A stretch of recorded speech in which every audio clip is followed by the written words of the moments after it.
Eu sou Andréia de Lima Pimenta, professora e pesquisadora em Biologia Molecular e Microbiologia da Universidade de Cergy-Pontoise, na França, e atualmente desenvolvendo trabalhos em colaboração na Universidade Federal de Santa Catarina.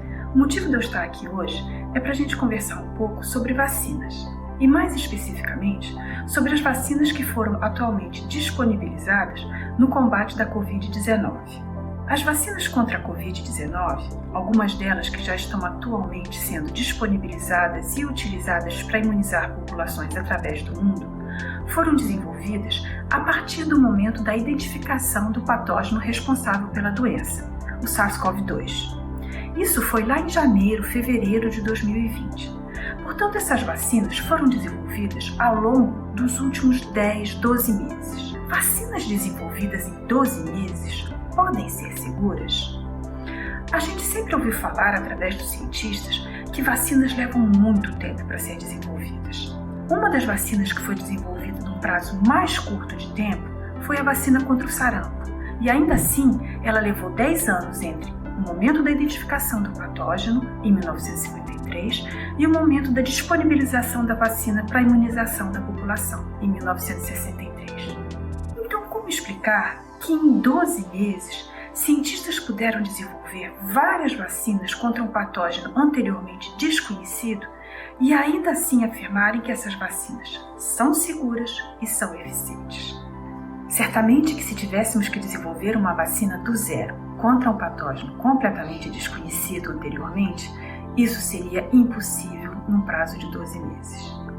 Mas agora, diferentemente de 1963, os cientistas têm à disposição tecnologias que permitem identificar e caracterizar o patógeno responsável pela doença em tempo recorde. Veja, por exemplo, como foi rápido o sequenciamento do genoma desse vírus a partir do momento em que ele foi identificado. Além do mais, outras circunstâncias sobre as quais a gente vai comentar aqui também colaboraram para que o tempo de desenvolvimento, produção e distribuição dessas vacinas fosse acelerado em muito, sem prejudicar em nada nem a segurança nem a eficácia do produto final. Se tomarmos como exemplo a vacina desenvolvida pela Universidade de Oxford em colaboração com os laboratórios da AstraZeneca e seguirmos uma linha do tempo, a gente constata que essa pesquisa se iniciou há mais de 10 anos atrás, muito antes do coronavírus trocar morcegos por humanos. Então vamos dar um pulo no tempo e ver como tudo isso começou.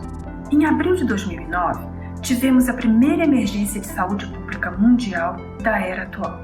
A Organização Mundial de Saúde declarava pandemia a gripe H1N1, na época conhecida como gripe suína. Foi a oportunidade de colocar em prática e de testar o Regulamento Sanitário Internacional, que foi um instrumento criado para ajudar a comunidade internacional a reagir de forma conjunta a graves riscos de saúde pública. Por essa época, o grupo de Oxford pesquisava sobre um adenovírus de chimpanzé, tentando transformá-lo em um veículo para a produção de vacinas, fazendo com que ele expressasse proteínas vindo de vírus diferentes e assim induzisse a imunidade em humanos. A vantagem desse sistema é que, além dele já ter sido testado e se mostrado seguro para uso em humanos naquela época, ele pode ser utilizado como um tipo de plataforma permutável, onde os cientistas podem desenvolver vacinas contra vários tipos de doença simplesmente trocando a proteína que vai dentro do veículo, o adenovírus de chimpanzé. Esse tipo de plataforma plug and play, os cientistas de Oxford chamaram de ChAdOx1, Chimpanzee Adenovirus Oxford 1. Isso funciona? Sim. Essa plataforma, criada a partir do adenovírus de chimpanzé, foi utilizada durante anos para o desenvolvimento de diferentes vacinas contra a Zika, chikungunya, hepatite B, tuberculose, HPV, mostrando que ela é uma plataforma versátil e segura para uso em humanos. Enquanto isso, o mundo ia recebendo sinais de que o desequilíbrio que a humanidade impõe aos ecossistemas naturais estavam nos expondo perigosamente ao aparecimento de agentes infecciosos cada vez menos controláveis.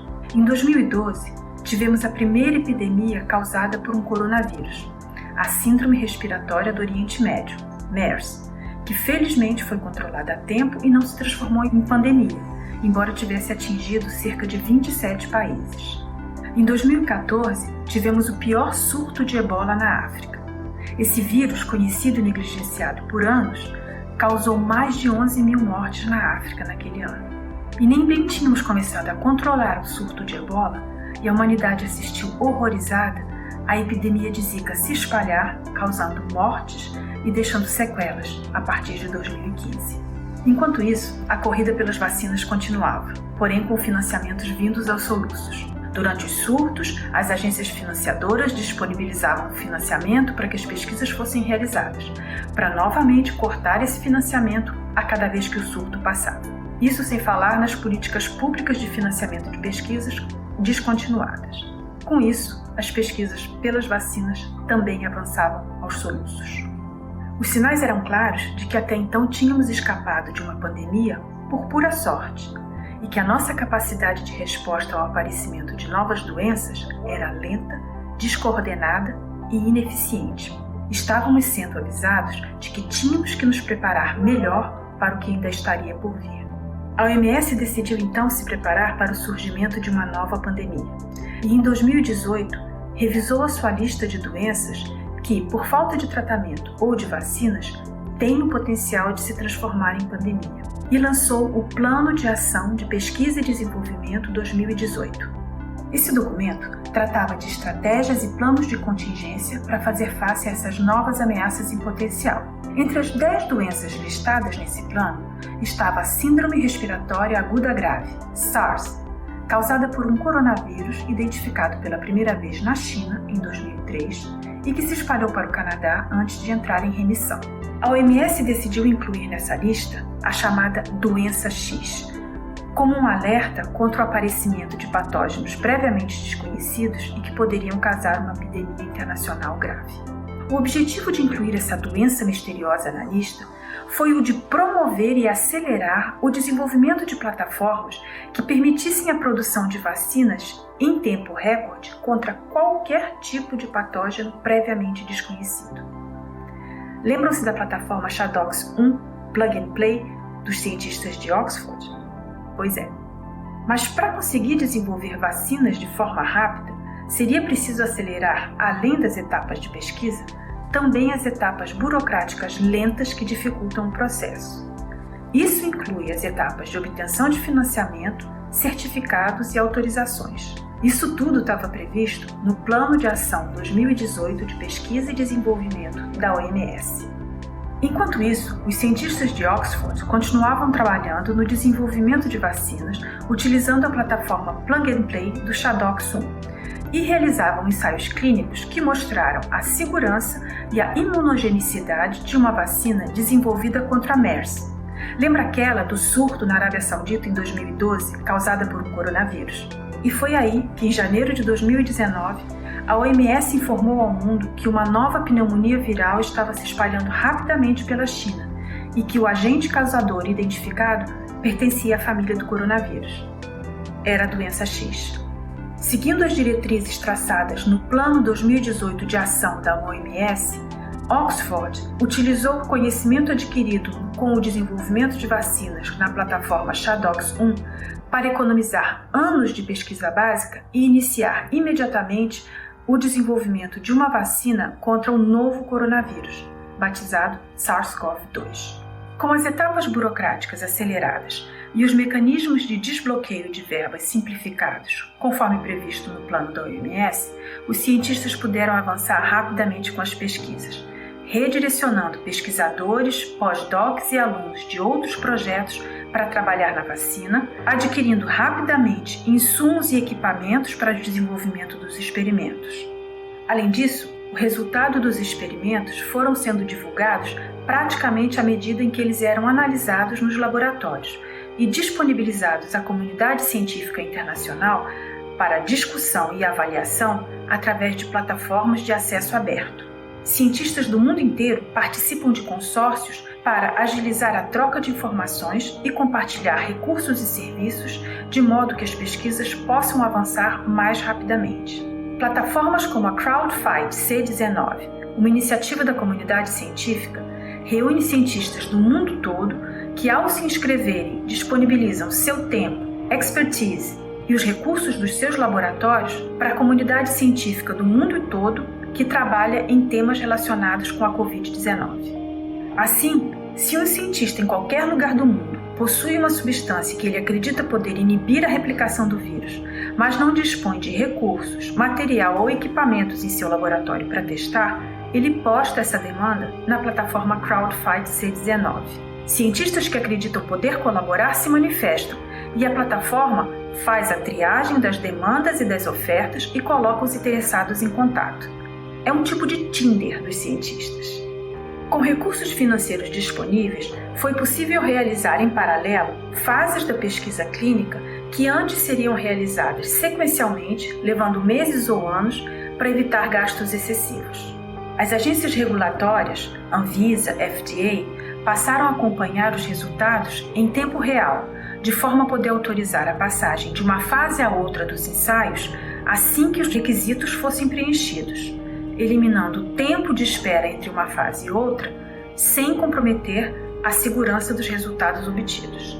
Assim, garantiu-se que a vacina contra a Covid-19, apesar de ter sido desenvolvida em tempo recorde, respondia aos mesmos critérios de segurança e qualidade que todas as demais vacinas produzidas até agora. E assim chegamos à etapa de produção em grande escala das vacinas.